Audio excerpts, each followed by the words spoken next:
Hello, friends. My name is Host Eric. I'm host talking with people. And today, I hope your name is Glenn. Just wanted to share that with everybody. I don't know anybody named Glenn. It's a big hole in my life. Why don't I know anybody named Glenn? There's got to be more than one Glenn in the world. Yet I know none. Let's talk about cognitive functions a bit, and let's talk about this table I'm trying to finish. What should I really have titled this video? I should really have titled it, "Can you help me finish this table?" What I should have titled it. Function 1458. That's what we'll call this. So we're going to get the shareable link here. Shareable link. Copy link. Pew. And then I'm going to put it here. We're going to go over the shit that I've already done on it. And you guys can help me fill in the rest of the boxes because I'm feeling not very motivated to continue working on it. But I keep doing this. Keep starting tables and getting like 4 columns in them and go like, fuck it. It's not hard. It's just laborious.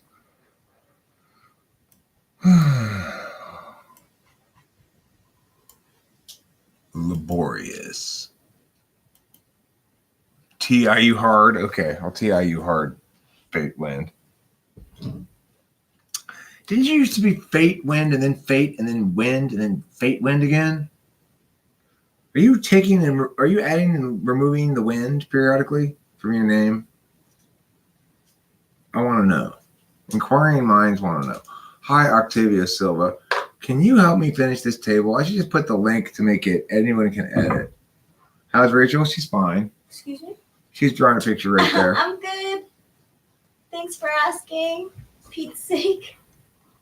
I'll tell you what I'm going to do. I'm going to make this. Anyone with a link can edit this document. Oh my gosh, that's funny. I'm also going to make a copy of it that is uneditable. So let me make a copy too.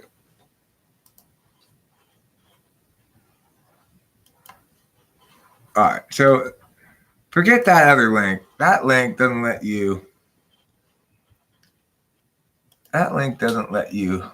poop on your face. This link does let you poop on your face. Okay, so you can edit this one. Okay? Anyone can edit this document now. Don't use that previous one where you could just view it.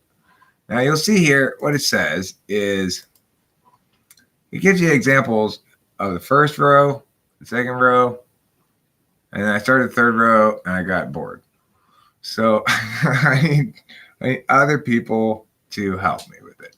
If you go into the editable one and you can just start writing in these things, don't just be vandalistic though. Just, try to add something reasonable. It's basically like wiki table, okay? We're playing wiki table. Take on your responsibility with the severity and seriousness and intensity that you would if this were a Wikipedia page, okay? Wiki table. All right, so we're playing wiki table today. If you're just joining us, please participate in wiki table. I am trying to, listen, just read, don't watch, okay?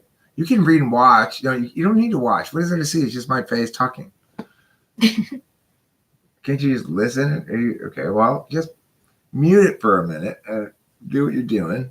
I'll read it out loud. I'll read the parts I have done out loud first, okay? This is going to go horribly. All right, so look. First slot functions FI, then fourth is TE, fifth is FE, eighth is TI.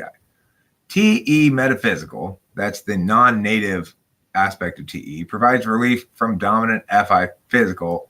This is the native aspect, so it should be a capital P. Where problem solving and communication meet, how-tos, recipes, teaching others how to surf or how to do math. Words and actions are understood through a goal frame. That's what provides relief to the FI DOM. Now, in the 4-5 slot, TE physical is in the 4 slot is only instrumentally valued because FE physical is an absolute value. In other words, because harmony and communication, mutually positive perceptions, is prioritized as an absolute value, fifth slot,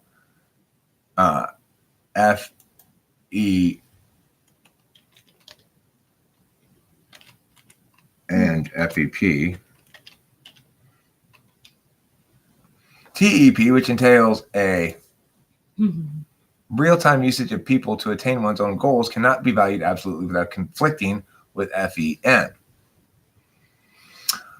Okay. I'm sorry. This one is not absolute in the fifth slot. This is instrumental in the fifth slot. Okay. And those are the two types. Now, in the second slot, FE physical provides relief to TI Dom and functions as an absolute value. Self-soothe then, and IXTP might go to family and ask them to praise and affirm the IXTP. Such comprises FE physical. FE metaphysical is instrumentally valued only because TE metaphysical is an absolute value in the fifth, and prioritizing the utility or role filling of individuals in the attainment of goals as an absolute value conflicts with the goal of keeping people liking you a lot over time. And I put an asterisk here because I wanted to mention that this table in general was inspired by, and that particular aspect was inspired by Hambone's comment yesterday in the live stream. That's TE. Okay, look, it should be this, TEM. All right, because TEP is TE physical, TE metaphysical. The P is capitalized because TE is native to the metaphysical dimension. The M is not capitalized because TE is not native to the metaphysical dimension. FEM would be like this because that's FE is metaphysical, is native to the metaphysical dimension, and FEP like this. FIP because FI is native to the physical dimension, FIN. SEP, SEN. NEM, NEP, TIM, TIP. And it's just a shorthand to show whether what the native dimension of the function is. That's all it shows, the capitalized P or M. What did I not put there? SIP, SIM. NI, NIM, NIP. The most racist of all the function aspects. So be careful with that one. Okay. So, all right. So look, every function, okay. There are 4 fields on which attention or essence, being manifests. Okay. There are 4 fields on which being manifests. And you could call them internal, turn-based. That means metaphysical. But it's important to think of it in terms of the time procession. External, turn-based. That's metaphysical. You can also call it communicative, right? It's representational. Shit that involves things that are able to be communicated in symbols. Also metaphysical. Then you've got internal real time or linear time or whatever, and external real time. That comprises the 4 fields. You think about the 4 fields like this. SI is how you feel in your body right now. That's SIP. SIP is SI physical. Real-time experiential feelings of your own body. If I go like this, I'm having some SIP right now in this part of my leg that I'm hitting. If I feel sick, like I'm gonna puke like I did last night and I had terrible diarrhea, that was SI physical real time. It was experiential knowing about my body. Now, the other physical field is the outside world. So I don't just know about my own body. I know about shit in the outside world that's physical objects as well. I know about impacting the physical world. If I dig a shovel into the ground, I can dig a hole, So those are real-time environments, the physical world, be it your body or the physical world in general. But they are subject to understanding across time. And they are subject to both action and self-care across time. In fact, it necessarily must be because it's a continual linear progression of time. It's not turn-based. Now take, in contrast, the metaphysical plane. What I'm doing right now is turn-based. It matters what order I go in. And the reason for this is because the symbols will mean the same thing and play the same role now as they will tomorrow. So when I make this video, I'm creating a time object. It's an object that communicates, that can be triggered by anybody who wants to watch it, and it will communicate to them the meaning packets that I want to convey. So in that sense, I'm taking what was mostly internal metaphysical, internal term-based stuff, which is me thinking about shit without really talking about it out loud. And for me, I'm not super robust on the internal metaphysical frame because my SI is not real good. So I lose track of my ideas. So that's part of the reason why I'm constantly extroverting ideation outward, is it gives me a way to keep track of it, or at least save it so it doesn't dissipate into nothing. I may never go back and review it, but it doesn't matter. At least it's not lost to the ether. So that, and at least then I can move forward in the ideational process. If I don't get it out, I get stuck in certain ideational loops and I can't move forward in the logic. You're gonna say something? Yeah, I do have a question. Why is the SI dominant metaphysical? Oh, I put that wrong. Sorry. SIP. I put that wrong. It's SIP SIM. My bad. Thank you, Rachel. And thank you, Octavio, for noting it as well. That was backwards. I don't know why I did that. SI is the physical, is native to the physical function about your body. Now, note, when you deal with it on the metaphysical plane, you're talking about keeping a record of impressions, of experiences. So an experiential knower, an SI knower, is going to keep a record of their impressions of their experiences and what happened and derive meanings from that.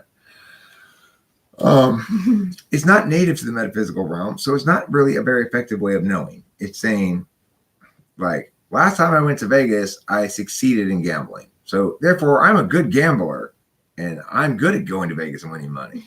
After all, I did it last time. This is an old jacket. I've had this jacket for so long, I don't even know when I got it. It's just that you have the shirt on. Oh, yeah. Delilah painted it. Thank you, Taylor. So, okay. Given that these functions are where they are, the whole central idea of this is that the fourth slot function, the aspect of it that's not the same as your dominant aspect, is what you get relief from. It's how you self-soothe. So for me, that's SI physical. How do I self-soothe? Bathing, playing rai-rai, being thirsty and drinking, eating, shit like that. Basic self-care stuff. That's how I self-soothe. And so as a consequence, I'm not actually fucking right. I think everybody does. See, this is the thing that I've developed as a thought about duality, is that you don't really seek the other person to provide anything for your absolute value because it's self-soothing. You seek an environment and a significant other who enables and doesn't run afoul of your self-soothing.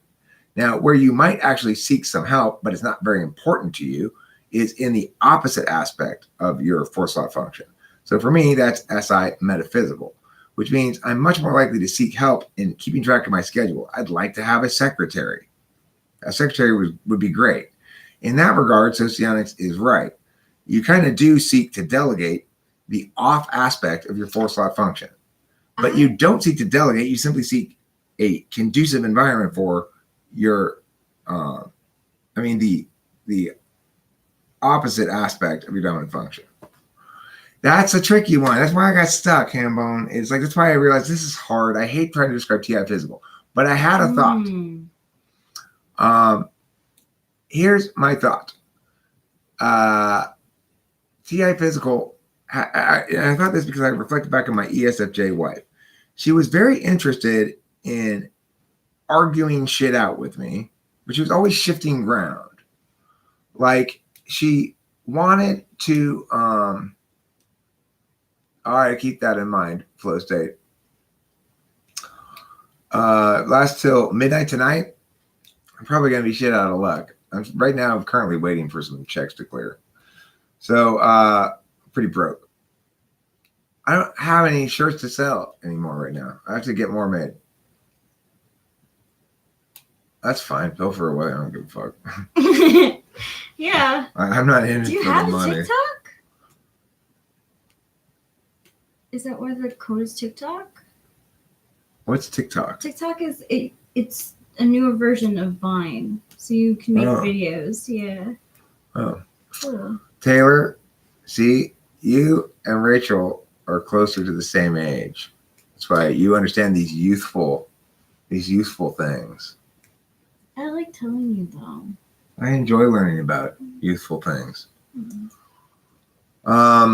Okay, It is right. so yeah, you eat and YOLO. Oh, I do not eat though. I don't like to eat. What do you eat? I don't know. I still ask. I ask like kids younger than me all the time. I don't know. Okay, so let's see. What was I talking about? Oh, right, that thing. That's true. Probably true. Except maybe referring to sex as sexual intercourse. That doesn't sound very youthful either. Explain any fourth function. Okay, any fourth function. So if you were an SI dom, that means your SIP is your dominant aspect, which means you get satisfaction from NEM, which basically plays out as you like to talk, you like to chat about ideas, and you're perfectly capable of chatting about ideas. The thing is, as with the reason is because the metaphysical aspect of SE is instrumental in the ISFJ, whereas the physical aspect of SE is absolute. That's the 4-5 thing. And the reason it has to be that way is because if, in fact, the metaphysical aspect of any is absolute value, then it will conflict all the time with the metaphysical aspect of SE. And why would it conflict all the time? Because the metaphysical aspect of SE says there's inherent value in completing things that you plan to do and following through and checking shit off of a list. And any, as a metaphysical value says, there's inherent value in talking more about it. Thank you so much, Octavia Silva. I had no idea. I do know of that Vine, but I didn't know she even said that in it. That's hysterical. No one would ever explain it to me. So I used it as like yes. So I'd be like, yeet, yeet. Like it has nothing to do with that. Thanks, Eric Moore. What was so fucking Yeah. cringe? What did I do that was so cringe? I don't know. Something. Oh, sexual intercourse. Well, We have Rachel understands. sexual intercourse. Rachel understands the need to be clinical in our discussion of population-related matters. The only way that one can safely be lustful is by making everything extremely clinical. You should know that, okay? Make it as metaphysical as possible. Let's take all the physicality out of this. No. I'm just joking, Rachel. Obviously, I don't know. obviously, we don't roll like that. We're people too, Taylor, okay? My penis is a lively gentleman. He's no less lively than a censor's penis, okay? Just because I'm an intuitard doesn't mean my penis doesn't work. Let's see here. Yeah, Rachel's vagina works fine too. Yes, thank you, Ray. Works great. Works, Thank you. You're it works like a dissident at a Laotian forced labor camp. that is lust right there. Baby, your vagina works like a labor, like a dissident at a Laotian forced labor camp. It's a great way to say I love you.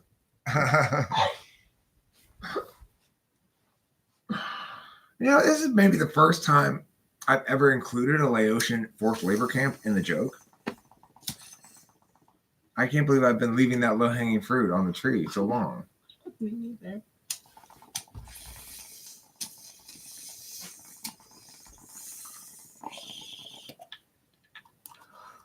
Stephen Rain, there appears to be a green triangle that is poking you in the mouth. Can you please explain why a green triangle is poking you in the mouth? Yes, I do. If you can successfully get in contact with me in Schedule 1 and get me to accept payment, then I do life coaching services. Whether or not you're going to be able to successfully Schedule 1 really depends on, I guess, how hard you try or something. I don't know. It's just sort of random. Contact me in a way that my phone's not working right now. What can I give your phone number? Yeah. What's your phone number? 516 516 582. 582. Yeah.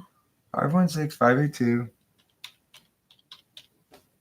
4736. 4736. Okay. So Yeah.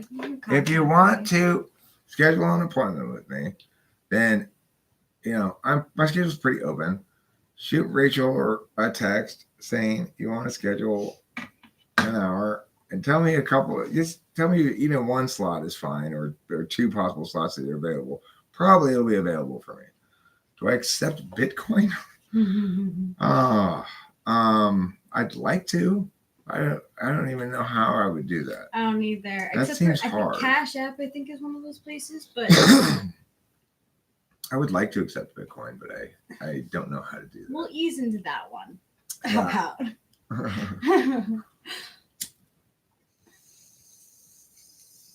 What do you think about Pizza Hut? I'm not sure I've ever had stuffed crust pizza from Pizza Hut before. I like Pizza Hut because I like their cheese on their pizza. It's good cheese. But I don't really like the... All right, Hambone, here's what I'm going to say about that. About TI Physical. I think it had to do with caring a lot about winning the argument in the moment and not caring at all about whether that's logically consistent with an argument you had before or something is one aspect of TI Physical. Another aspect of TI Physical is a circuit board. A circuit board, it has a logic to it that's non-ordinal, although it may have an ordinal component to it. And so a logic like that is very much the aspect of the physical world. The TI that's its wheelhouse. It's a logical, non-ordinal, and spatially irrelevant physical system. So it doesn't matter where on the circuit board you place this or that or the other thing, right? It matters the relationship between the two. That's the TI physical thing. Like car engines have a TI physical aspect to them. You might say, well, that's TE. I mean, how things work. No, TE is problem solving and figuring out how to attain solutions, figuring out how to go from a current situation to a preferable situation. That's TE. Maybe knowing how to fix a car, a specific problem on a car is a TE thing. I know how to fix this carburetor thing because I learned how to fix this carburetor thing or because I've done it before or whatever. Those are TE things. But yeah,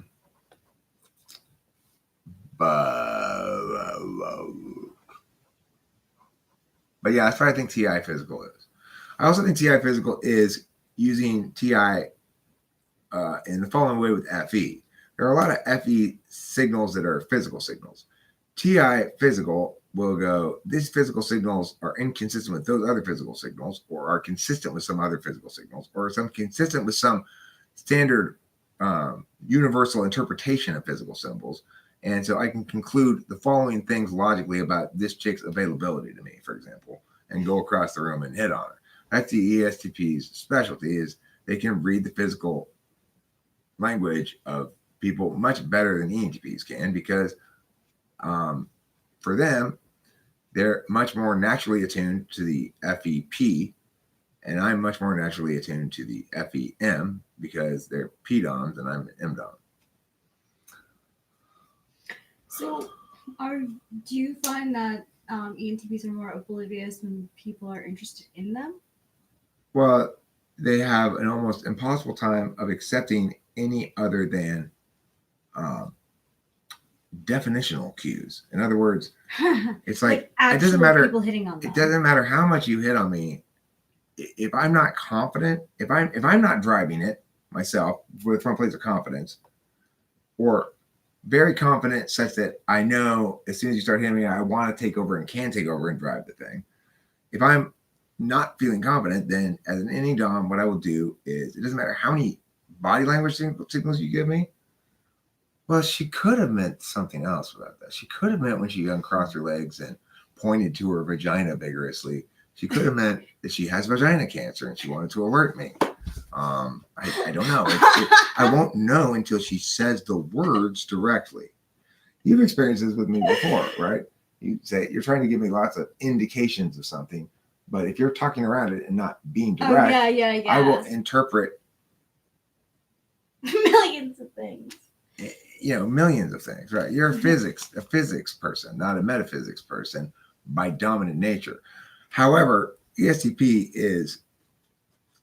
and INFJ are sort of the bridge types, because INFJ bridges between the feelers and the thinkers best. ESTP bridges between the intuitives and the sensors best. It's true. Boom. Oh yeah, I have read it myself with this mom. What? I do read things occasionally myself, to link the book called Exciting Tables, but I don't want to get that like that. Okay, so all right, let me continue explaining. So the point is, the 4th, 5th, 1, and 8, 1, 4, 5, 8 are all determined by 1, right? So if you're talking about an NI-DOM and they're supposedly seeking, according to duality, SE, well, what they're really seeking is some metaphysical SE and an environment that's conducive to physical SE. So what does that mean for Rachel? Rachel likes to go out and do stuff. She told me many times she likes to go drive around. And to me, that seems like, why would you want to go drive around with me? I just got some errands to run. Oh, she likes to get out of the house. She likes to take walks by herself to the mall. When she's mad, she might want to break a cup or something. I don't know. Yeah, I do. It's true. Or throw her phone against the wall or something. I do. And that's SE. It's SE, self-soothing. It's taking action. And in fact, I noted that the INFJ is one of the challenges that they have ontologically is that they know themselves through their action, and through SE, through doing shit, impacts physicalizing things. But they're so fundamentally metaphysical that it creates a sense of a disconnect, because they think they're the most concrete and real part of the self they understand is the part that is least communicable and least metaphysical. But everything else about them is all about communication and metaphysics. So it leaves them with this sense of there is a real self there, but I'll never really feel like it's real because I can't communicate about it. Yeah, I'm like I just like kick and stuff. Mm-hmm. I'm not to throw. Yeah, sex is important. ILA is intuitive, logical. Introvert, that would be INTP. It's important for IEI as well. Rachel's indicate it's not just sex though. It's like physical closeness. It's very important for Rachel that we have a lot of touching and a lot of physical closeness. The thing is, that might be a problem in a relationship for me, actually, because I'm not really naturally super touchy. I don't really naturally like to have somebody all on me, quote unquote, all up on me. But it's totally different with Rachel, because there's something that's super compatible about us, just ultra compatible, such that you reminded me last night too. When she sits next to me, we just fit together properly. It doesn't feel like let me move a little bit to get comfortable. It just, everything sort of slides together comfortably. Mm-hmm. Rachel's not grabby or gropey. She likes to hug, she likes to periodically get hugs, and she likes to have physical contact. And the thing is, remember that SE can operate a lot in the currency of SI, just like any operates in the currency of NI. And in fact, just like something similar happens with FE and FI and TE and TI as well. If you think about FE, look at an INFP or an ISFP, they've got FE as an absolute value in the fifth slot. But in particular, they have the physical FE as a absolute value. That means in real time, they want to make sure everybody's feelings are being attended to and they're happy and shit, right? Now, they've got in the fourth slot TE. They've got metaphysical TE provides them self-soothing because the physical TE can only be an absolute value because if it can only be an instrumental value because if it were an absolute value, then they would prioritize the utility of other people to them in real time over the other people's perceptions and happiness. And so only one of those two can be an absolute value. And that's why it works the way it does. There are inherent exclusivities that preclude things from being like some NEFE subtype. That's complete nonsense. Okay, so one way to think about instrumental and absolute is to think of it as a cascading style sheet. The absolute value is the one that trumps the one underneath it. So if they come into conflict, the absolute value is preferred. But another way to think about it is that you use one function for the purpose of attaining outcomes that aren't within that function. So like TI is instrumental for me. I use logic all the time, and it might seem to many people the logic's very important to me. But when it actually comes down to it, there are a number of other things that will trump logic. NI truth will trump logic for me easily. And also FE considerations. Even if I am right, if the consensus is solidly against me, I will find a way to be wrong. Because I can't sustain a position that makes me a pariah. I can sustain a fair amount of criticism, but I cannot sustain a position that makes me a pariah.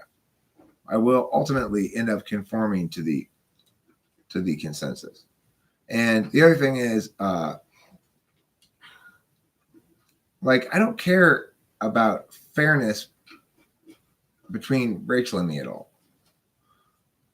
It doesn't matter. It's like by how most people calculate fairness. I care about FE shit with Rachel. I love the FE. She's very affirming, and I prioritize as much as that the FI, which is I don't really understand it, but I know that she makes me feel good.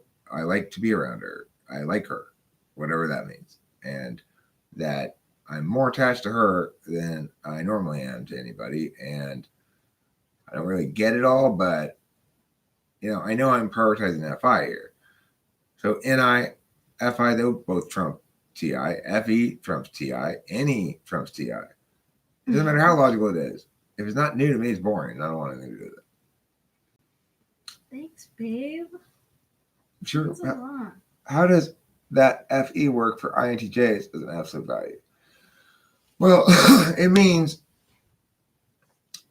if they're probably like me, they're probably like retarded children kind of about it, which is to say, if they've gotten into a relationship with somebody who could provide them genuine sort of perception building and perception reassurance and perception and affirmations like that in a way that they could believe it, they'd probably eat it up. And if they could rely safely on the other party to provide that in a sort of free and judgeless way as they see fit, then I think they would probably give them a lot of satisfaction. It's more, an interface function is more difficult to have the sum soft function absolute value because you're blind to it and it's an interface function. Interface function requires you to go meow meow meow meow meow. I can see that variant. It's an interesting question, Flow State. Yes, Octavio Silva, except 4-5 are split. 4-5, it depends on the aspect. Okay. That's what I'm trying to do with this Makes table. The rest of sense. them, yes. It's an interesting question. Who fucks who? I don't know. Both. Yeah, it's like Always. I mean, I one statement I periodically say in the throes of passion is "fuck me like you mean it, Rachel." Yeah. So is she fucking me or am I fucking her? I don't know.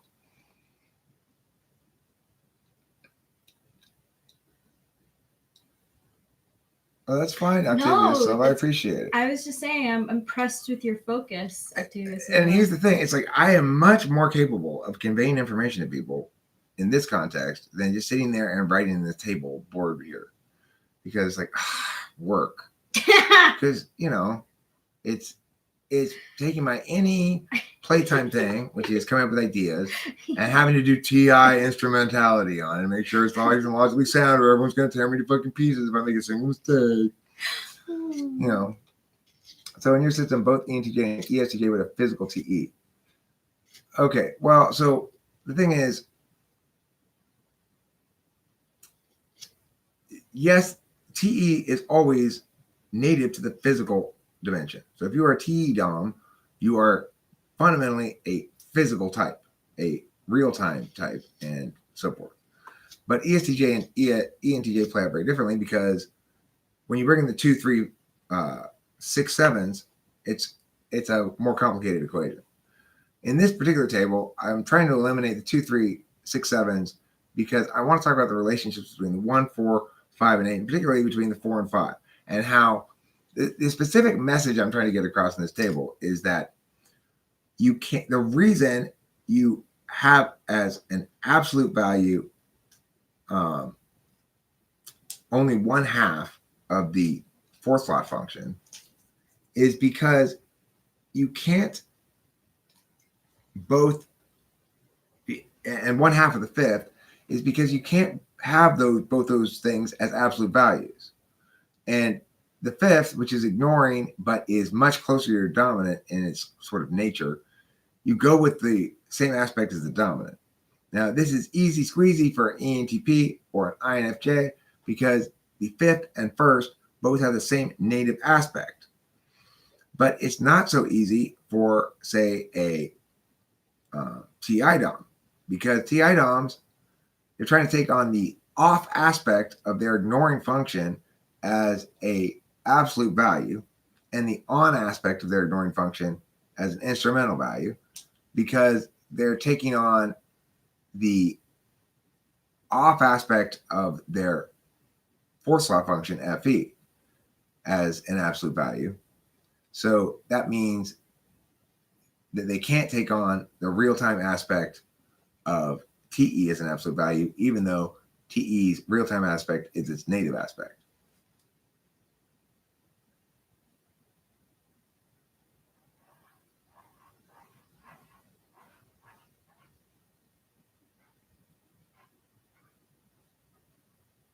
Counting the days left. Are you still here? Is that Countess? Are you still in California? Oh my MG. Okay, so why haven't you guys contacted us? That's my question. Well, I remember we analyzed it the other day and figured we came to the correct conclusion as to why. Forget what we said. We'll talk about it later. Okay. How's it going? Have you been sightseeing and stuff? You sit here a long ass time. Do you and Peter didn't teach you hate each other now?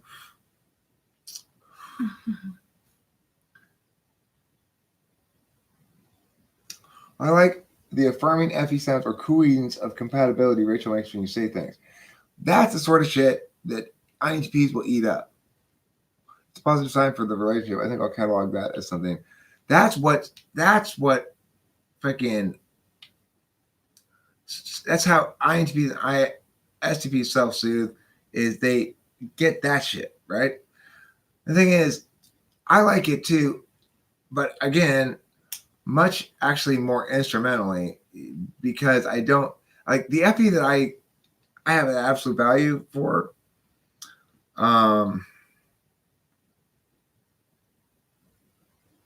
it's evolved.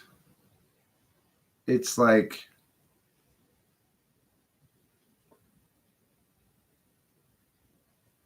I want her to be genuinely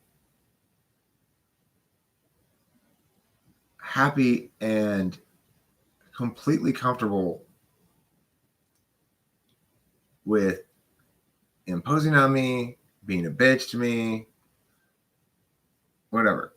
So it's like I couldn't be in this relationship if she weren't basically affirming like that.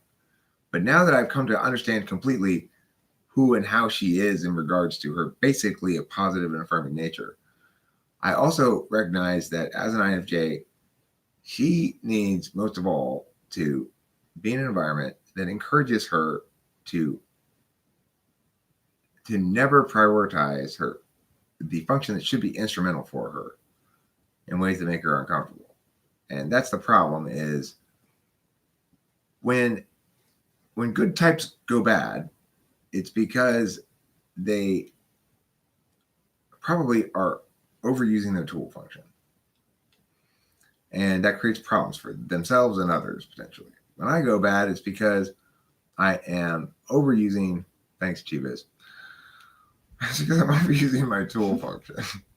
It's like I'm insisting everything be adjudicated through logical correctness and pretending as though other modalities can simply be excluded entirely, or or potentially even allowing myself to be moved by logical arguments to do something that I know I oughtn't to do. Now, that's not really something I'm particularly susceptible at, but that's another way that one might overuse one's second function in a sense. Yeah. You know, it's such an ENTP thing to say that you evolved. Like, I'm just like, I mean,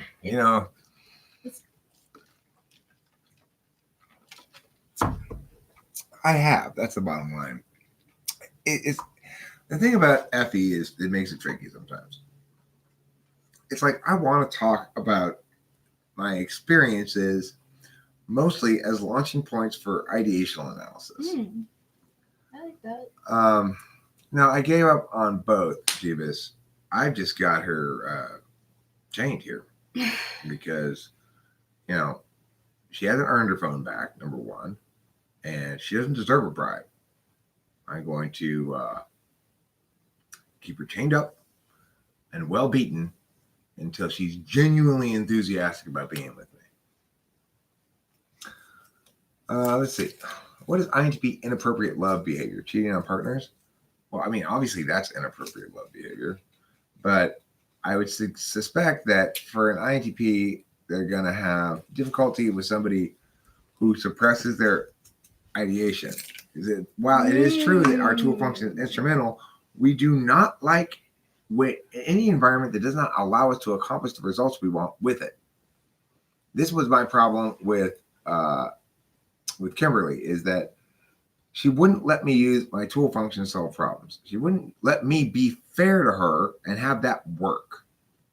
Because the thing is, that's my approach, really, my FE approach. I will be abundantly fair to you, whoever you are. So, if you're right, I'll admit you're right. Blah, blah, blah. If that's not working to get you to be fair back to me, or to get you to be at least kind to me or something, then I'm going to get extremely frustrated and use my tool function more and more aggressively. It just is how it's going to happen, because I'm making a genuine and concerted effort to do good with my tool function. If I am being rebuffed from attaining effectiveness of my tool function, it'll be very frustrating to me. What will infuriate me is if I'm prevented from using my dominant function. So in other words, if I'm not heard, if somebody will not talk to me, they've got some sort of problem with me and they go, meow, meow, meow, meow, meow, meow, meow, meow, meow, meow, or I say things, they don't respond to them, they respond to something else, they make, off point comments that are irrelevant. So the thing is, if you have that situation where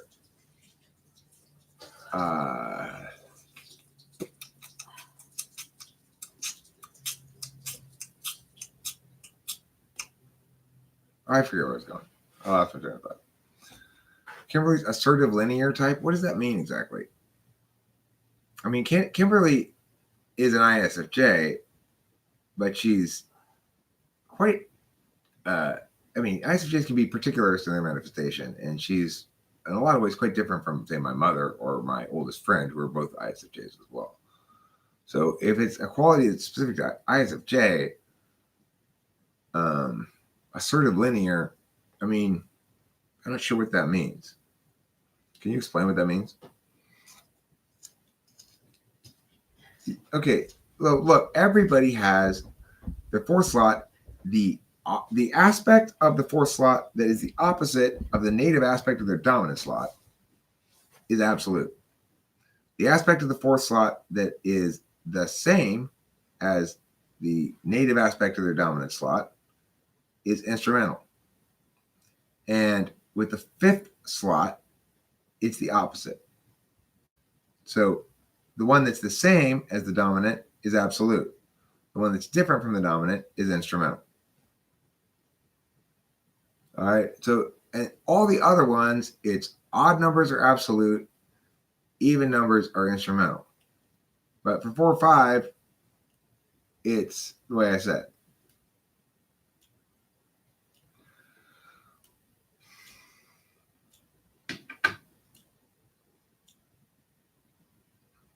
Okay. So, what I was getting at, I guess, with the anything, Kimberly would, she had a self-soothing of NE metaphysical, which means in theory, I would have been a good place for her to self-soothe because I'm perfectly capable of talking things out. Except the strategy of self-soothing that she had developed was one that was fairly toxic. It was kind of like exacting discomfort in the other in order to soothe oneself or something. And the problem was that would run afoul of my TI immediately. Because if she's self-soothing, but it sacrifices the absolute value that she most natively wants to uphold in the third slot function, then it's a sign of dysfunction. And because my TI would be shut down immediately, it would end up being only some of the things. No, there are no subtypes. There are no subtypes. Thanks, Campbell. That's a mistake. It makes sense that people would make that mistake. That there was this sort of a glimmer of a pattern there that people want to grab onto. It's not correct. There are no subtypes. There's no reason for it. First of all, there's what role does it play in the system in terms of a modelable system? Is it an agent? Is it an object? Is it a vector? Explain it. Is it a modifier of some sort? Or it's like there's no reason for it. You can attain those same variances without using that to explain it. That's the problem. Hambo, by the way, you made me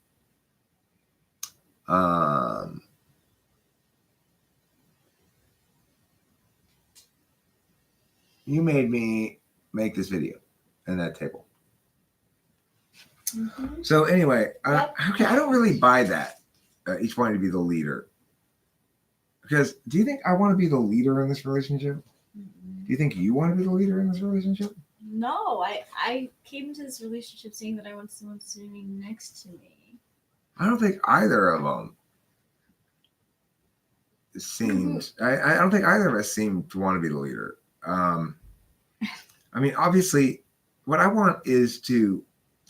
I think we both want the same thing: the autonomy to play as we see fit, and to be with a playmate who's compatible, such that both they're great to play with, and they're fine with not playing with us at the same time, and we have those things lined up at the same time. What we want is impossible, but we happen upon it here. Yeah, I mean, I don't know. It's like exactly. What is the right balance for each type in order to? I don't know the answer to that one. apple sauce. Um, I don't know. I just know that NTPs need more dopamine probably. Oxytocin, I guess that's that love chemical. You get that by cuddling and saying Mm. smushy smush. Serotonin, I don't even know what that's like. I think it's another like happiness thing. And endorphins, well, you gotta go jogging to get endorphins. Hi, Jean Grey.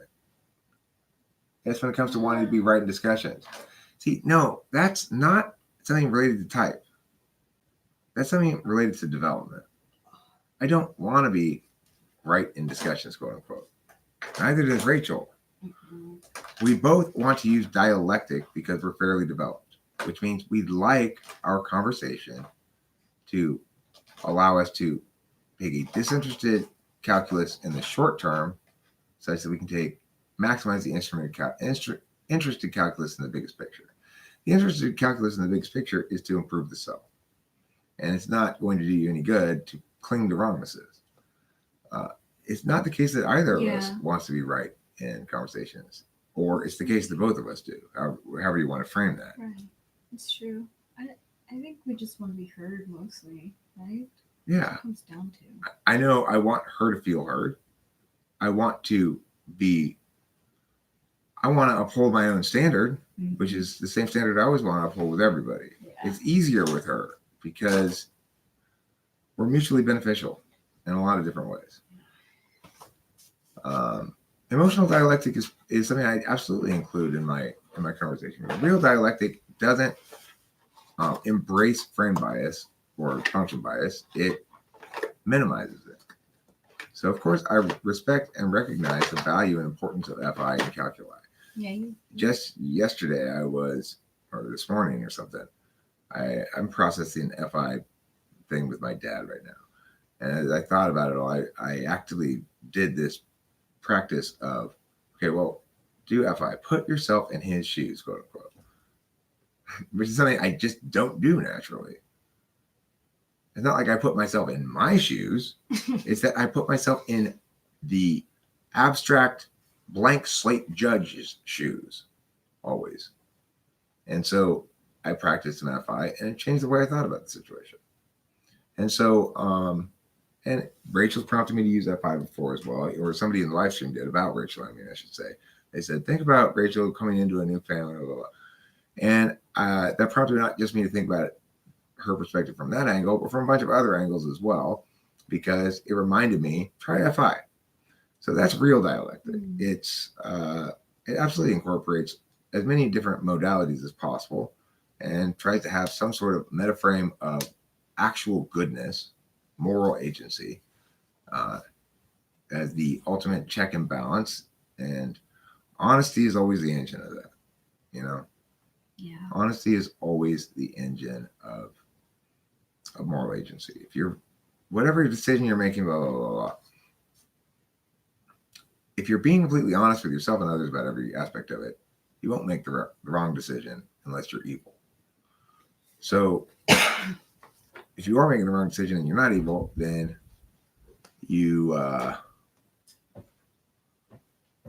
then it means you're not being honest with yourself about something, or not being honest with the people about something. Now, a lot of times we're dishonest with ourselves, but in the moment we can't recognize that because probably because there's too much FI involved. But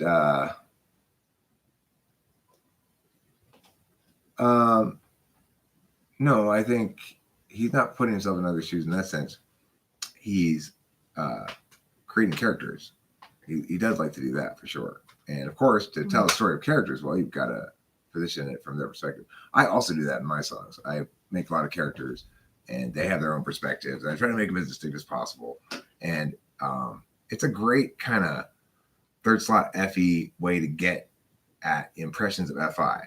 For example, my song, What's the Big Problem? With a willful, conscious attempt to make something universally emotionally resonant with women. It doesn't mean I've got good FI. It means I've got none. I love your lack of FI. Let's see here.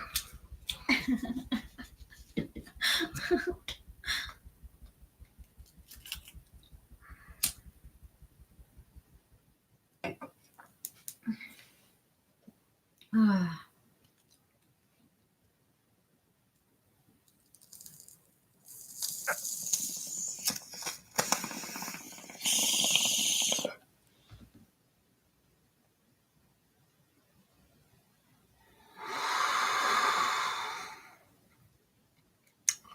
Hambone, I thought the same thing.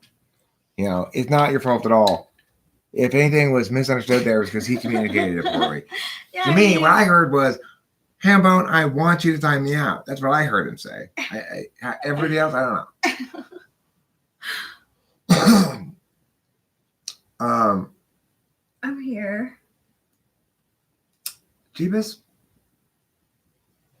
I will clarify for you. She is neither coming nor going. She is here and staying here, or I should say, persisting and continuing to stay here as she has since she arrived.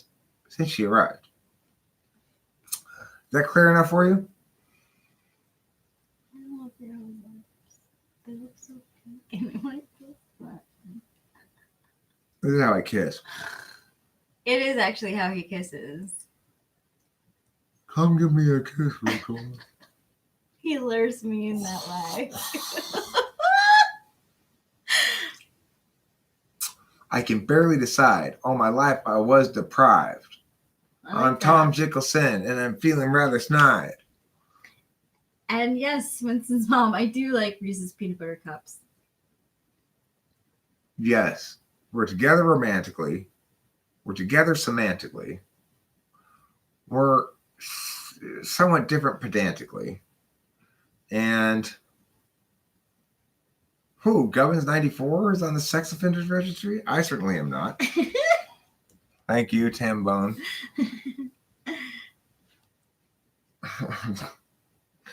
Jeeves. I think he wants me to call him. He's the only one with a phone. Would I call my wife a trophy wife?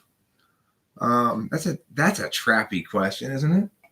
It's like no, and then it's just like, what, you don't consider me hot enough? Or if I say yes, then what did you just send to me for my looks? What a trappy question. What an incredible example of what's that fallacy called?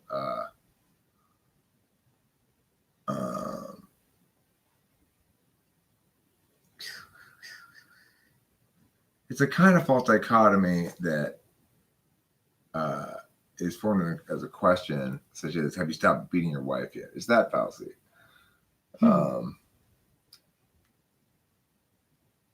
I consider my wife to be the best wife since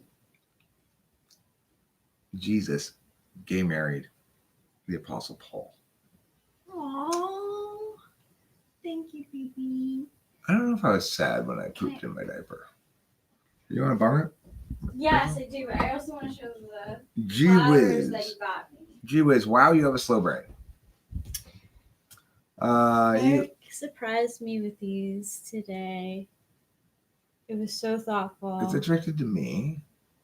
They smell New delicious. York. I imported her from New York. Gee whiz. Although I don't know why to answer your question. If you think I have a slow brain, why would you even be here watching this YouTube channel? Do you like to watch stupid people say dumb things that are presented too slowly for your attention? If you're such a genius, why don't you go watch another YouTube channel where somebody much smarter than I is communicating information that's more at your level? His wife is 22. You wish. Of course, she was, to be perfectly precise, I didn't really import her from New York, because to import something is to bring it from another country. Yeah. And I flew myself. She's from the United States. I got myself a ticket. Why is she with me? Because I'm fucking awesome. Exactly. Why isn't she with you? Because you're a scrub.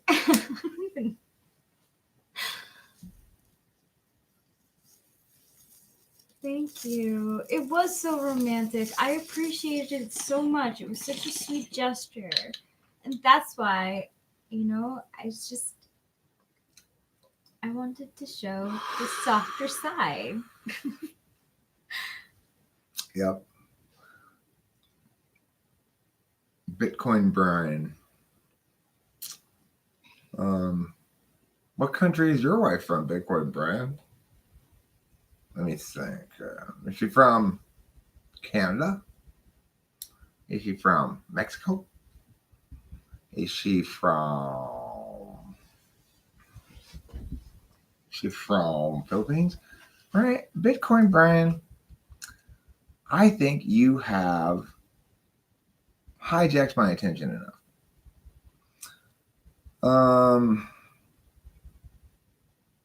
I know, Jeebus. I've never been recognized in public. Okay. I was talking with Rachel about this just the other day.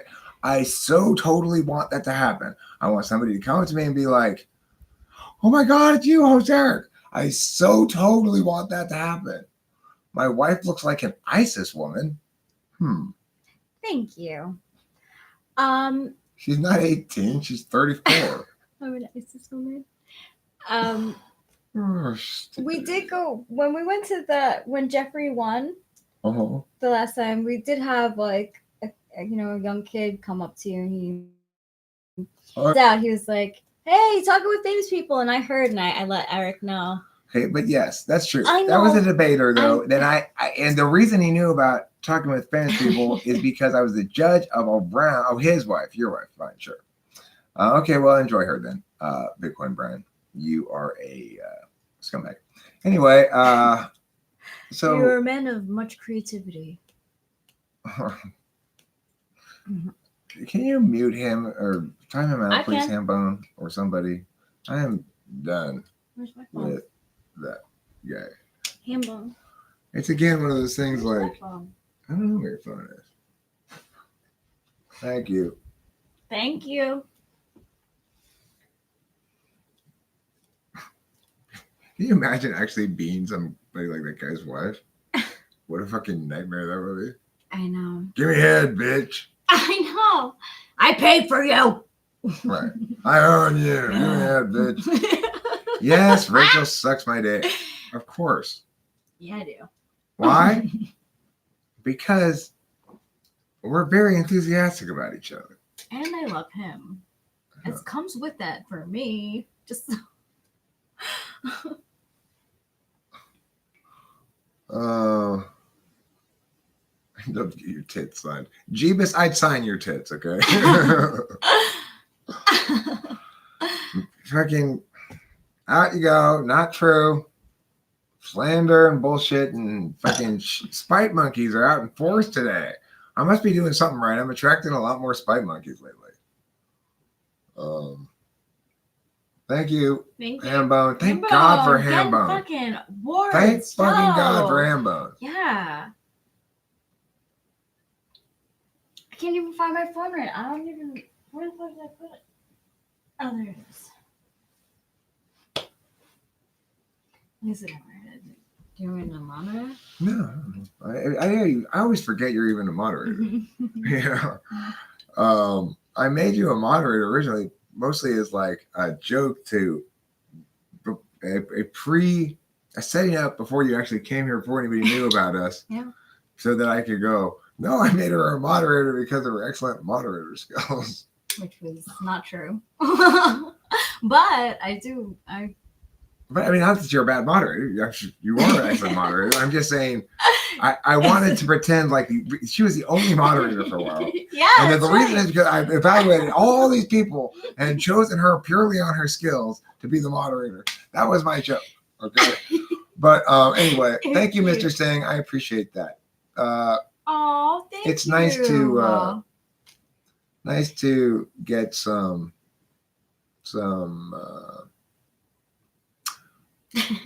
outside confirmation of what I feel to be the case, which is that it's important to do this. Like, it is not good enough if you just immediately ban the fuck out of everybody, right? Yeah.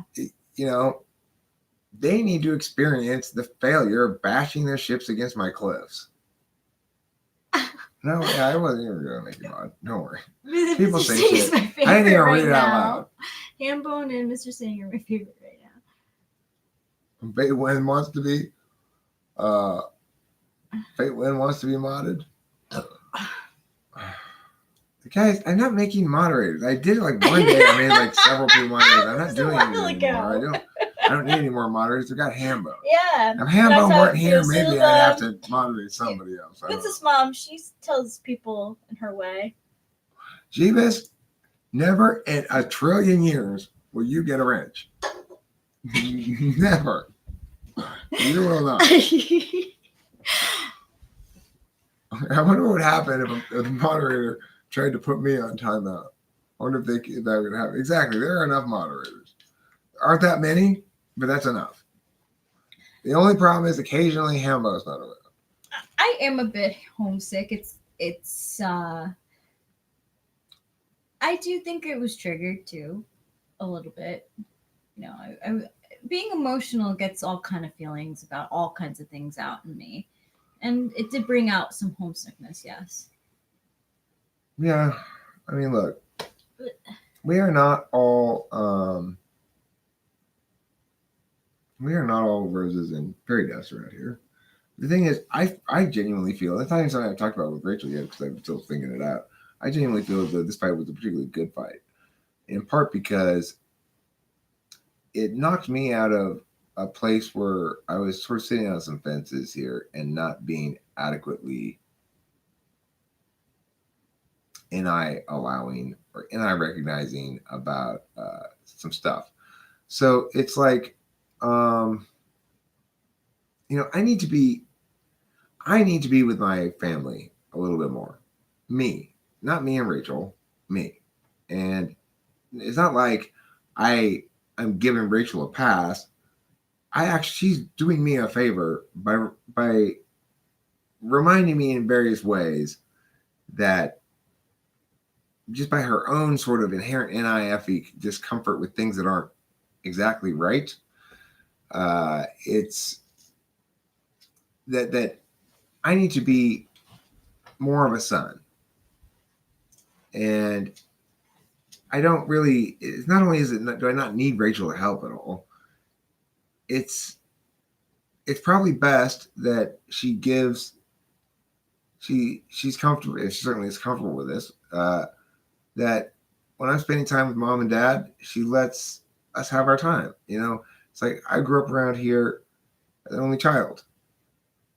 And this is my time to get to know my parents and stuff again and be their son. And nothing wrong with me having a girlfriend and adding to the family and such. But at the same time, I don't want to forget the big picture. And Rachel, by being just who she is, naturally empowers me in my moral agency regarding my parents in a number of different ways. She makes me better in my real-time application of caregiving. She makes me more correct in my understanding of my relationship with them, even not through words, really. And just by the compatibility really runs deep, like in terms of biorhythms or whatever you want to call it. Yeah. But it runs very deep because shit I think I want that I don't want, she won't. It's shit that she thinks she can tolerate but can't tolerate, which is exactly what it should be. Yeah. Things I don't think I want but do get pleasantly imposed upon me, like hugs and being touched. And I remember, oh shit, I do like this a lot. I like a lot of contact with Rachel anyway, not in general maybe, but it's like, don't come up to me and start ENFJ in me. Like, hey buddy, put your hand on my shoulder. But I do not like to be touched like that by random people or overly familiar people in the world. I don't like that. But okay, where I don't even know who's that person talking to. Can somebody? Can you? I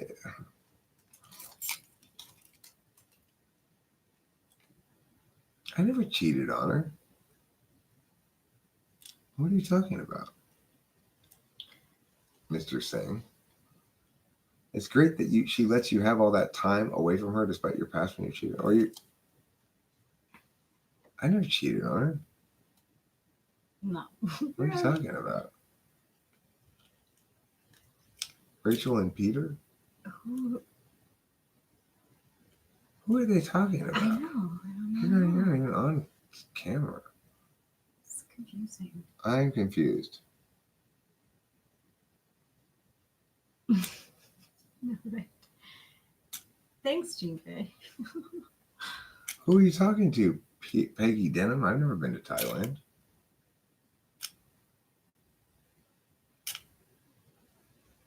I've never been to Thailand. So you're not talking about me. Yeah, can somebody? I'm What gonna the start hell is going busting on? some. I don't know. These are the spite monkeys. They come in here with slander.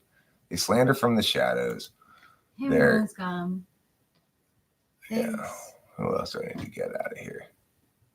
Mr. Sing's gone. I'm glad to see Countess. That's a nice, it's a nice familiar icon to see. Yeah.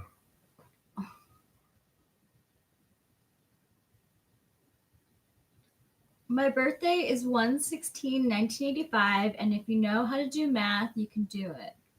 You can figure out my age that way. I never had any affairs.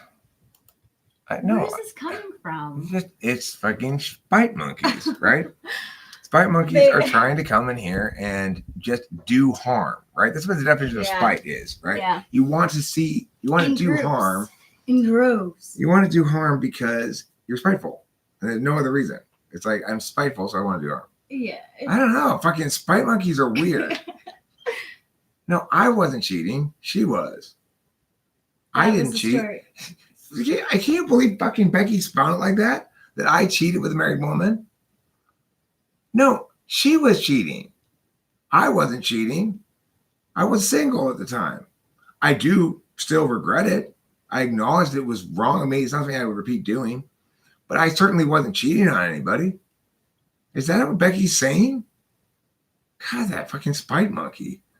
And the crazy thing is, the spite monkey has no shame either. She's willing to go into my raw rooms and fucking be spiteful. Spend shit tons of time with people in the community just trying to slander me. I didn't cheat. Again, she cheated on her husband. I contributed to that.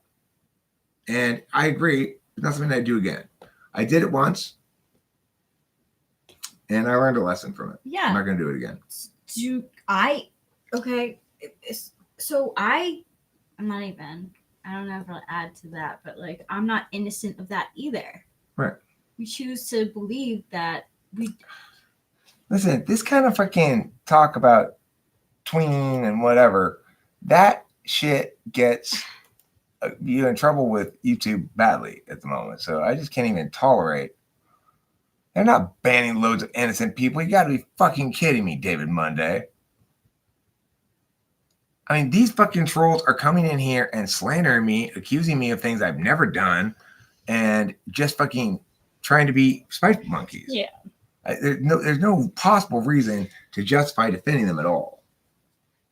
Yeah, you want this? Please. Yeah. Here's this. It keeps being not full of.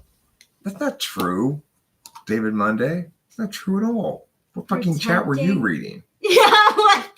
How are they protecting him? Well, I mean, I'm an Anedon. So what happens on the metaphysical plane matters to me a lot. What happens on the extroverted metaphysical plane matters to me a lot.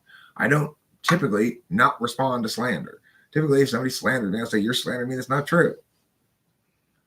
Jeebus is a long-time troll that gets timed out but doesn't get banned, okay?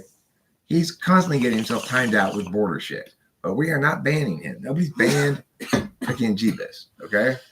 He just likes to be He likes to be the one troll who sort of walks the line. Fine, walk it. The other people are just spite monkeys. They fucking hate me. They form a bunch of anonymous accounts, fucking dislike mob me. They come in here and just try to destroy the flow of the conversation with their fucking shittiness. And don't know why I need to talk about this to anyone. Irrelevant to typology. Countess, you are not watching a typology channel. You are watching an Eric Strauss channel. There are parts of Eric Strauss that will bore you and parts you won't like. Oh.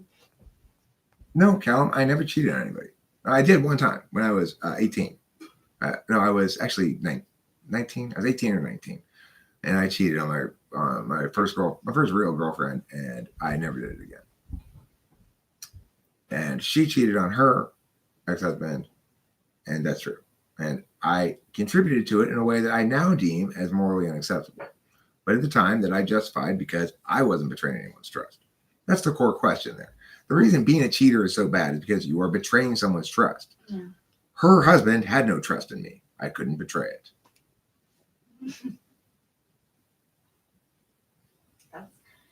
That's so real life right there.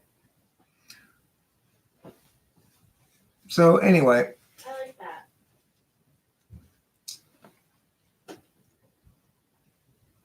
so that's the story of my cheating history in life. I did cheat once before I was 20 years old, my first girlfriend, and I've never done it again. And I learned what an awful person I was in those moments, and felt it acutely at times. It took me a while.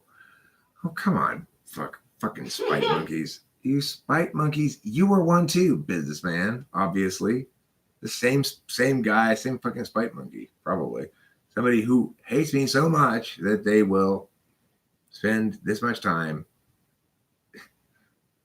It's like, I'm going to exert 400 pounds of my resources to doing 1 ounce of damage that doesn't even last at all.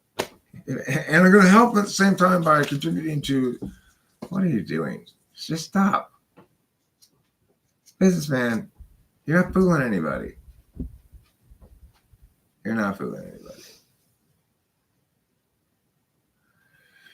Your ex cheated on you with a bottle of sleeping pills? What does that mean? Yeah, what does that mean?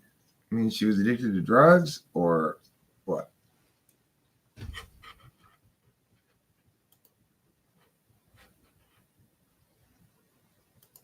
Exactly, Winston's mom. Every cheat on everyone now. What? She's everyone cheat. What did it say that? No, I actually I read that wrong. Never mind. Hey, I agree. Michael, let me say this.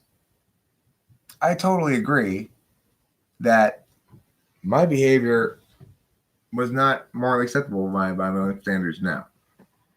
I did have many thoughts for him. In fact, one of the reasons why that didn't persist is because I actually expected her to leave him and be with me, which is kind of crazy in retrospect. But No, it's not. But the thing is, I also was advocating a certain amount of outrage on his behalf while I was in that thing with her, saying, listen, you're not being fair to him. So believe me, I grew to understand why it was wrong for me to do what I was doing over the course of that relationship. And it definitely was wrong. And I would not, and it was because I don't want to do that to another man. I don't want to, I get that. I don't want to be the guy who does that to another man. Sounds like you had an experience and you learned from it. Yeah. No, I have cheated in the past as well, and it was because I was cheated on. And after the experience, I felt so terrible that I was just like, this is just not good to do to people. It just. Okay, on this, it's funny. Peter cheated on me with Lay's potato chips. He loved the can so much that he used it to store other snacks. Jeebus, I said you're a fence sitter. You're half a troll. Yeah. Oh no.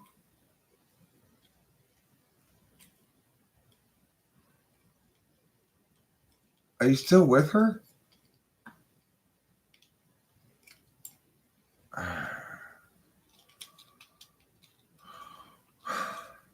Sorry to hear that.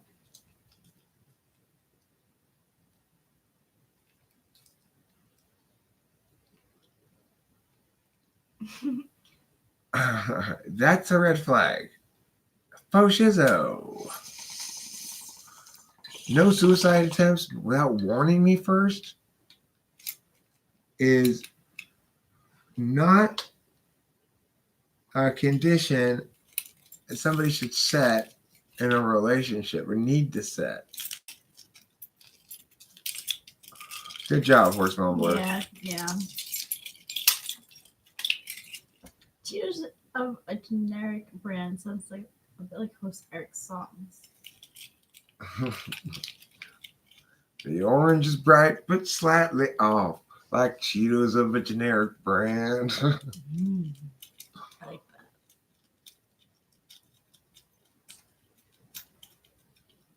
that. You know, I mean, whatever. hey, look, I'm it's the just same. being It's the honest. same Spite Monkey. The cool thing is actually, I'll explain why the Spite Monkeys are kind of good. Thanks, Jean Grey. The Spite Monkeys are kind of good because they make me realize it's like they keep trying to strike a spot, right? They keep trying to Right. strike a spot that's going to sting, except there's nothing to sting because Rachel and I have talked all this shit out at great length already. Yeah. We've been really honest with each other. Yep. And, you know, That's how I like to be. You know, it can be important to talk about who you are as a person to the person you're in a relationship with. right. But the thing is, look, if the good thing about facing Spite Monkeys is they're constantly trying to get at me with some truth that's going to hurt. Right. Like Becky slandering me and saying that I cheated with this married woman. I cheated with this married woman. No, she cheated on her husband with me. Mhm. And it's still wrong of me. And I certainly haven't done it since, and I wouldn't ever do it again. And it was a mistake. The other thing is, you gotta remember, I went into that. She was at INFP, my supervisor, who FI pile drove me. I don't know what the move is. I hope he is too, Michael. And I hope you recognize that you're being spiteful. You see, I've already acknowledged my wrongdoing and learned from it. But Mhm. you keep trying to hammer the point that it's wrong, as though you're establishing something as an impact. Except that's what's so reassuring about the Spite Monkeys. Mhm. I've already dealt with all this stuff. It's like I've already faced those moral questions. I've taken them seriously. The Spite Monkeys don't take any moral questions seriously. They're too involved in their spite. But I hate cheaters too. I don't hate cheaters. I hate the idea of cheating. It's awful. It's an intense betrayal. Yeah. And it violates It really is. it's a failure regarding the prime directive on the most raw emotional level. So it's like the prime directive is you want expectations and realities to meet. This is why somebody might even put a condition on a relationship like no suicide attempts without warning me. Because what matters more than if you commit suicide is if I'm surprised by it.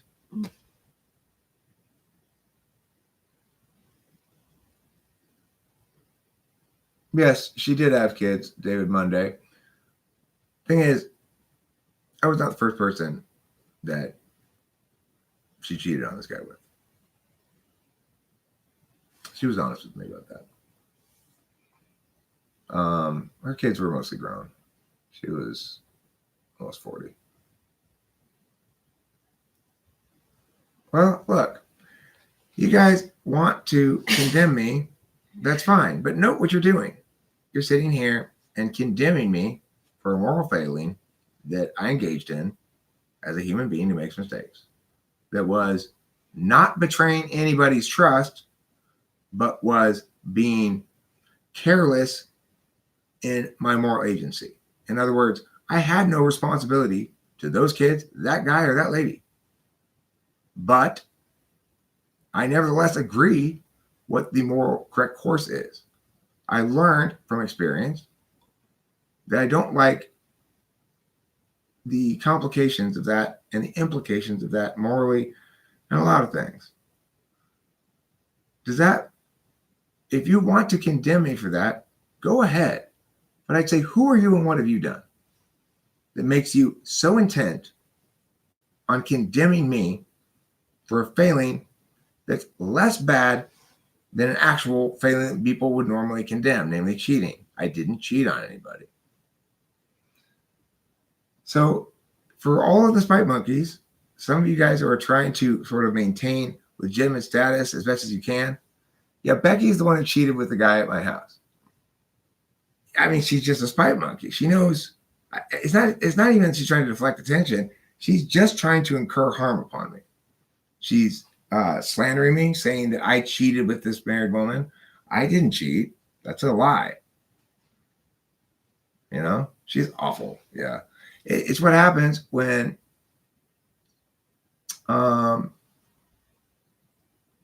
exactly, Jeeves, it's true. Thanks, Countess. Thanks. I appreciate that. I'm going to read it out loud. Just ignore the naysayers, Eric and Rachel. Most of us love you here. I appreciate that. I mean, it's the spite monkeys. Spite monkeys come in here and try to slander me. I tend to not let slandery messages sit there. I tend to respond to them. And I want to explain it. But the thing, of course, the spite monkeys really want to do is latch onto something that's true that they can hammer away at. They don't have anything because everything bad that I've ever really done, it talked about it on the channel almost, you know?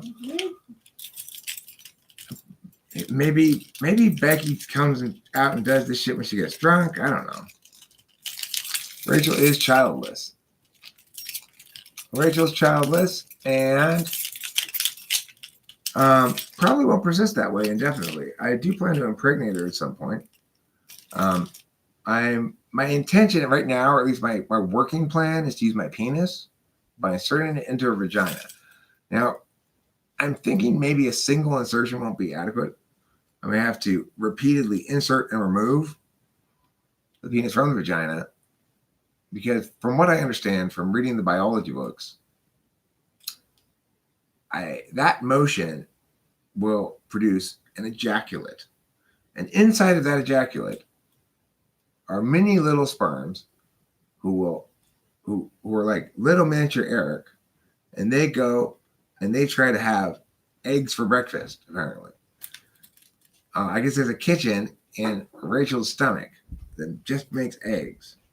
They go and they all order eggs, but only one of them gets served. That, I believe, is how babies are made. So we're going to attempt this thing I read about for the first time later on tonight. Prior to now, I've been using all sorts of things to have sex with Rachel. I'm using my elbows, my knees, my feet, my nose, my ears. But starting tonight, I'm going to, for the first time in my life, attempt to make sexual intercourse at a woman using my penis. So I'm looking forward to that. I mean, sex is so satisfying with my elbow, knee, foot, ear. I'm assuming penis will just be, pale by comparison. But I'm going to try it tonight. Mm-hmm.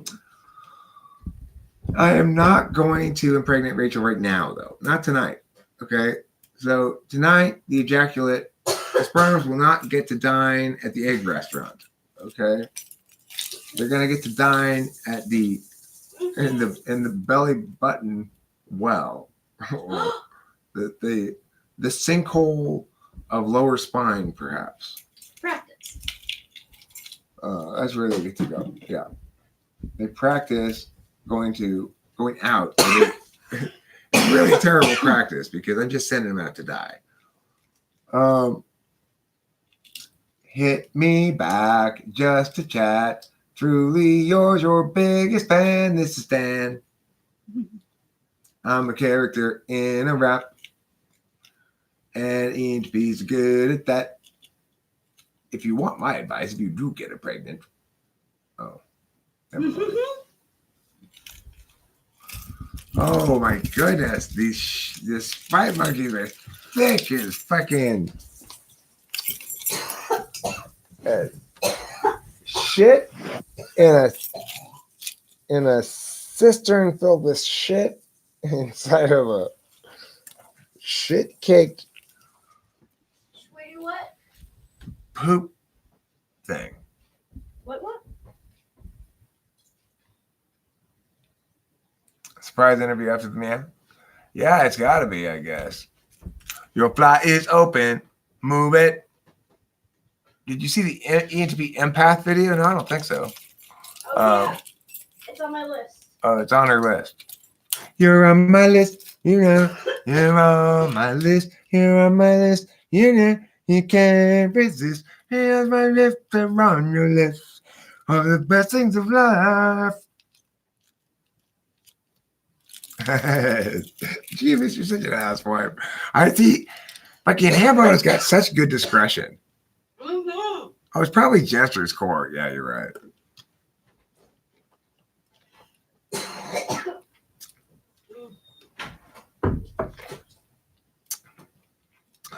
I mean, seriously, I want to just take a moment to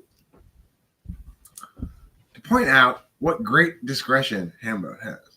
He definitely should not remove Jeebus's most recent comment because it's funny, but he should remove some of Jeebus's comments, which are the ones he does, and he knows which is which and can tell. I appreciate that. There are a lot of Spike Monkeys, Pettigrew. I bet you're one of them. Oh, hey, another random new person with no icon shows up. Maybe. We'll give you a chance. That's the other important thing. That's the thing that Spike Monkeys help us to remember is that even though people are Spike Monkeys, you know, sometimes you can jump the gun and let your intuition get the better of you and think somebody's a Spike Monkey and they're really just a real person. He didn't bully me at all, Jester's Court. I don't. Okay, maybe you bullied me, but I can assure you that at no point did I feel bullied. I don't know, which I didn't watch either of your videos. I forced myself. Boy, that's a good one. Before I would believe that woman would have sex with me, that actually wanted to have sex with me, before I would believe it, I made her actually say the words, "Yes, I want you to have sex with me, Eric." Because I refused to believe that what she was intimating at was that she wanted to have sex with me. I actually remember this. I remember the conversation where I was like, we were texting back and forth. Normally we've been talking live, like video conference, but not very much, right? She's somebody I knew from the channel, just a community member, somebody's wife. I don't know who she was. You know, I thought she was this pretty woman who lived in somewhere. Who knew? I don't know. And she was like, but I was in this period of time when I was once again on the channel going, I need a woman. I need a woman. And she was shooting me like Facebook messages going like, I like you a lot, you know, I heart you, things like that, right? And I'm like, what do you mean? Like, what are you trying to get at? I'm not sure. You're married. Wait. What do you mean you like me? You mean you are like attracted to me, like sexually? So you're trying to say that if I were to go out there or something, that you would want to have sexual intercourse with me, right? I actually had that conversation with her. That's how much I forced myself on her. Mm-hmm. I almost refused to believe, I was a lot less confident then. You know, this time around was a very different experience for me, and it was very uncomfortable, frankly. Very uncomfortable being single. Can't stand it. Couldn't stand it at all this time because it was like, this is awkward. This is super awkward. Like, I don't want, you know, a bunch of chicks sort of trying to give me indications that they're down. Makes me feel really fucking weird. You know, like, well, what am I going to tell them? Or what do I don't know what it's, what? I don't want a bunch of chicks indicating to me as I'm going about the community, like, you know, like sexy eyes, like you know. That makes me feel very unable to function normally. Like, what am I supposed to do? I never learned this stuff. I've always been bad at that stuff, you know. So you can't suddenly, just because you develop the dating capital in your 40s doesn't mean it comes along with a set of skills or a desire to capitalize on it. Even I developed a very different set of skills. I developed relationship skills and the skill of being somebody who's not viable as a dating option. The skill of settling down, and working on being adequate for the other person or something. Cool, Octavia Silva. Yeah. I'm interested in seeing your wonderful picture drawings. They are wonderful. Oh. Is that me? Hmm? Wow. Yeah. I love don't the feel like I shading. look that old. But you know what? I do. But I was saying to Rachel the other day, I was saying to her, or she was saying to me, or we were saying to each other, all my old lookingness is from the neck up. From the neck down, I don't look very old. Yeah. If you just cut It off does, my you have a head, I young look pretty body. young. Yeah. And some of your looks are so like young looking too. Those faces you make. Oh my God, that's borderline person. That towards my, I can't even hear that shit. Ouch, ouch, ouch. Now you've hurt my FI. Now I got FI problems. I'm gonna have to think about that reality. Don't say sad stories like that. No. In fact, if I'm doing anything regarding typing and such, it would only be helping Spacey because right now I'm just entirely ignoring the thing. It's I have emails that people want me to type them, and I'm just not looking at my email.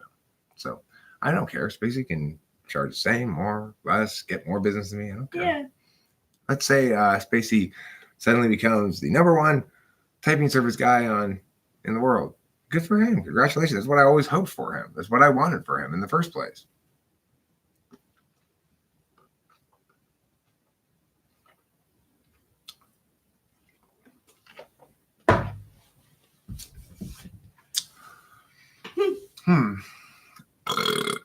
I don't know. I didn't even watch the video, so I don't even know what they said. It's obvious he was being spiteful at the point. No point in paying any attention to it. I do look old, and that's okay. I feel pretty good about the way I look most of the time, except I will say I don't like it when I really haven't got enough sleep and these like wrinkles get extra big like this. Yeah, extra, yeah. But you know, shit happens. If I have to get old, I'd rather get old on my face and head than my body and my organs. So that's a good thing. Mm-hmm. I think you have baby faces.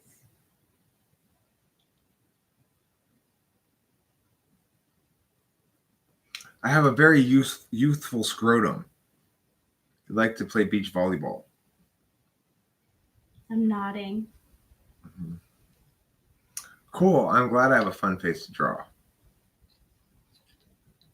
You should see my scrotum sometime. It's really fun to draw. Mm-hmm. Depending on what moment of course, it looks entirely different than any other moment. Because probably like everyone's scrotum, I'm guessing, it wriggles around a lot. You know, it doesn't stay in one place. It's a real mover and shaker.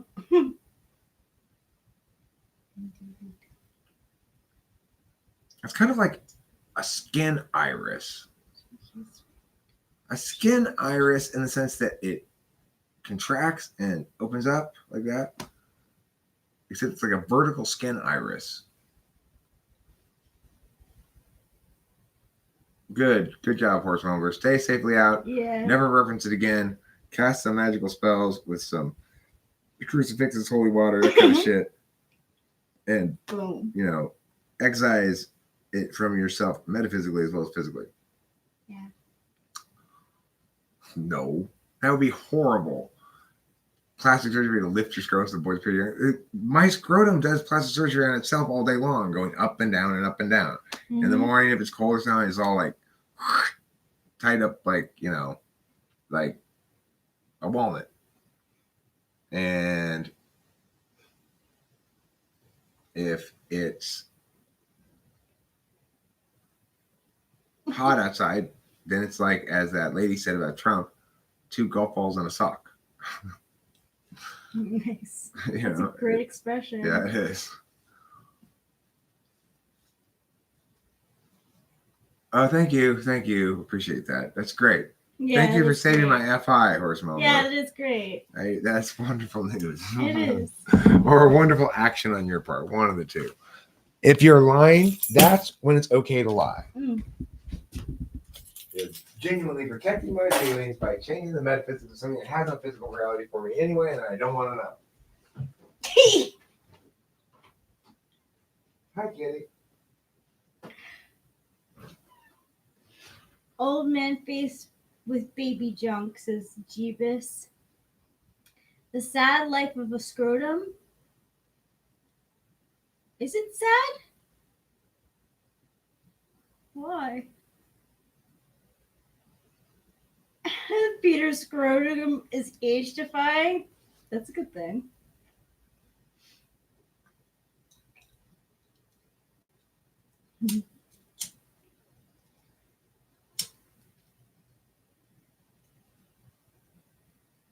Is there like a female equivalent to scrotum?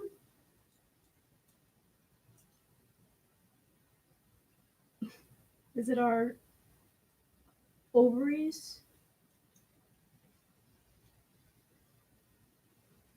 When he sees that comment, he's gonna scream. That's great. Eric, you look 10 years younger and we don't have a Muslim beard. I still can't quite wrap my head around the fact that men walk around with all that stuff in their pants. It seems like an inefficient design, certainly not intuitive. Yeah. Scrody McBooger balls.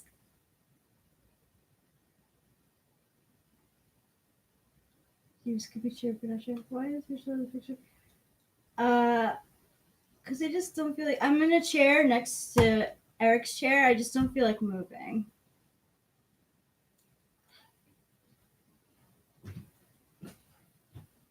She doesn't want to reveal the black eyes I gave her last night.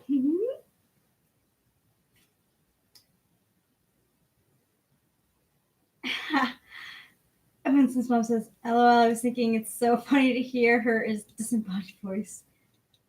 What color am I wearing? Can anyone see me?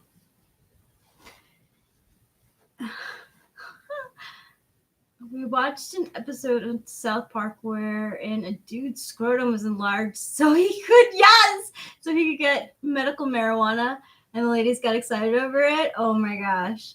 South Park is so good. Hey, Jeebus.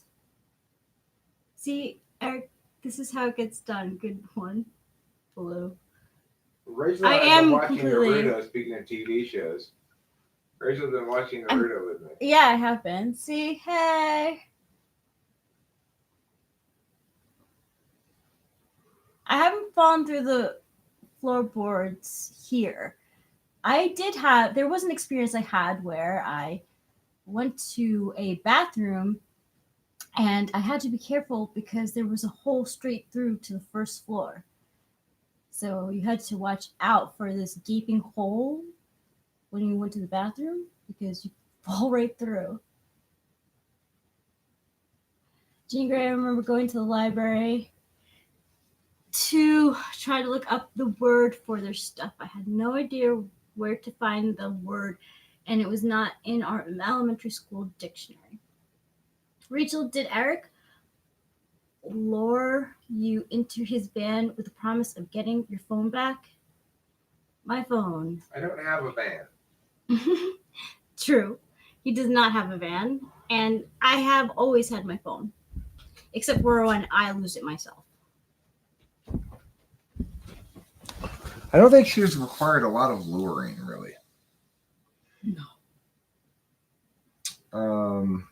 There was not really. Okay, so I think I'm gonna wrap this one up because I'm gonna go to pick up Panda Express with my dad at around 4. Can you give my mom for a few minutes while we get it on there? Yeah, sure. And then I want to watch another episode. I want to watch an episode of Naruto with Rachel before we shift gears. And I got to work tonight from 6 to 8:30. Then after that, who knows what magic will ensue? Not now. Why not now? Now is the best time to end it. No, he said it in the wrong way. What wrong way did I say? Did I say what wrong way? B. Shahinov. So I'm a little bit disappointed perhaps in myself because I really would like to have stayed more on task here today or on topic. And I let the trolls get me off topic a little bit over the troll. I like the diagnosis that that's possibly CJ, but it's also possibly not. I've got a lot of. I'm kind of with you. I'm not sure it is at all. So I want to make that clear that there's a lot of people who hate me. I mean, there's no other way to put it. There's a fair number of people who actually hate me. What all of them have in common is refusal to talk to me face to face. You know what? You have told me that. I remember one of the first days being here. You're like, you're gonna see there are some people who just hate me, and I was like, really? So you totally prepped me for that. I was just reminded. What did I say? I got distracted and forgot what you were. You did say, you told me at one point when we were first when I was first here. About hating you, yeah, that people. Yeah. No, I know you don't, Jean Grey. I'm saying the people who do hate me. Yeah. The one thing that they have in common is that none of them are willing to talk to me face to face. Now, that may be something that some people also have that don't hate me. I'm not saying it's exclusive to people who hate me, but I'm saying the one thing that the people who hate me all have in common is they refuse to talk to me face to face. And so, that's why I call them spite monkeys, because they're not interested in doing anything except in inducing harm. And there's no solution through discourse at all. And they can't handle also engaging in honest, forthright discourse face to face because their malfeasance will become too abundantly clear to anybody. I mean, they can't hide the fact that they're being spiteful and dishonest if they're talking to me face to face, because they know that that's going to be exposed in short order. I'm not an act. Rachel can attest to that. No. Am I the same person that I was when you saw I was right? Yeah. I'm that same person. I always appreciated that. Actually, I appreciated that even before we met. Yeah, it's not that I'm so nobly authentic and honest so much as it is I'm incompetent at being dishonest. And I never developed those skills because I developed workarounds instead. And the workarounds are basically, it's kind of a high horse angle, you might say. Like, I'll just maintain the moral high ground, and then I won't have to deal with the consequences. But there's also some magical thinking in there. It's like I recognize that there's a NI synergistic relationship between moral agency and happenstance that exceeds any kind of meaningful causal calculus in a physical sense. It's some sort of mechanics to metaphysical causality that are magical in nature. If you want to say that's not true, it's the best way to understand something that is, regardless of truth value. So, in that regard, I'm directed towards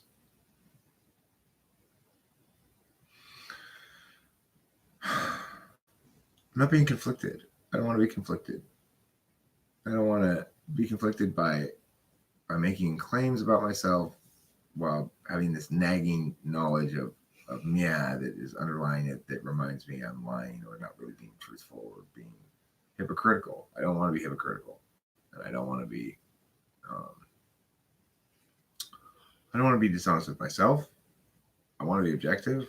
Those are my primary goals. So it's since that's like not a primary goal, but those are my, I guess you'd say, my primary gates.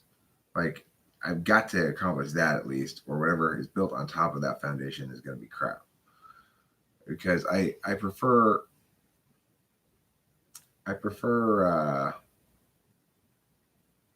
to be comfortable, ontologically comfortable to move through the world. For me to be ontologically comfortable to move through the world, I need a steady, unmoving concept of self that links to some sort of normative calculus that can afford me behavioral constraints, not guidance.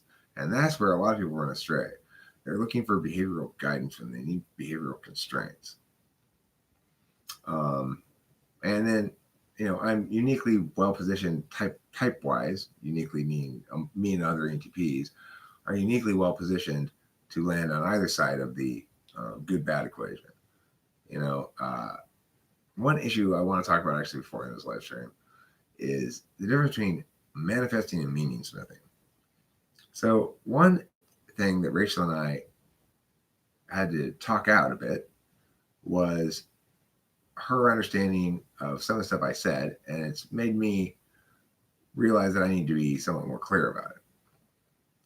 When I talk about using narratives to change reality or manifest things in reality, I'm talking about meaning smithing.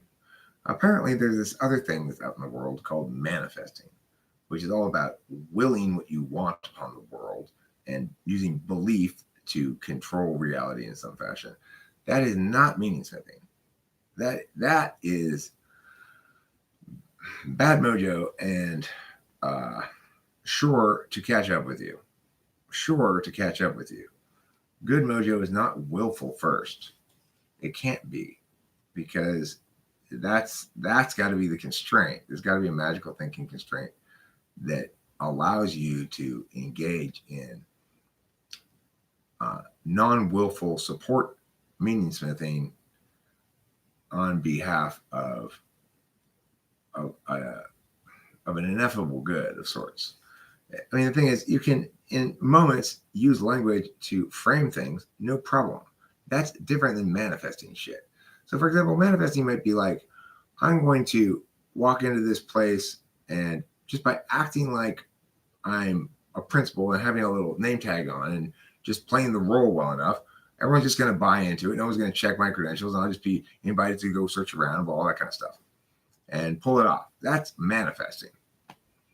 That's basically saying I can detach myself from the truth so much and believe whatever truth I arbitrarily want to believe that it'll fool other people.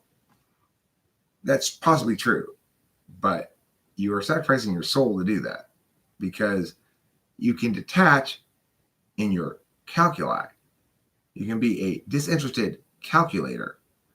You cannot detach in your knowledge without rendering knowledge itself instrumental to self-interest. And that's what makes it wicked. So I have never advocated that. The thing I'm advocating is not that. It's the alternative to that. It's the the white wizard path. And it does not include manipulating knowledge and your relationship with it to render it.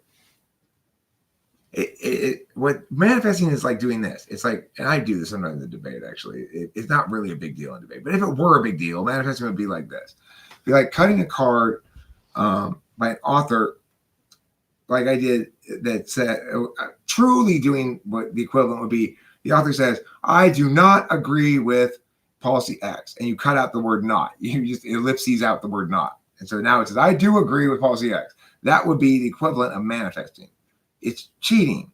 That's not good magic, and it's not sustainable magic. It'll catch up with you. You'll pay those costs. You'll pay those karmic costs eventually. So I want to make that clear, that difference. Those are the different things. Meaning-smithing is using actual debate evidence well to actually win the argument. Manifesting is cutting things out, ellipsing out not so as to change the meaning entirely. That's dirty potatoes. Don't eat them. They haven't been washed. And even if they have been washed, they're still dirty. So, the end. Don't forget to eat plenty of cheese.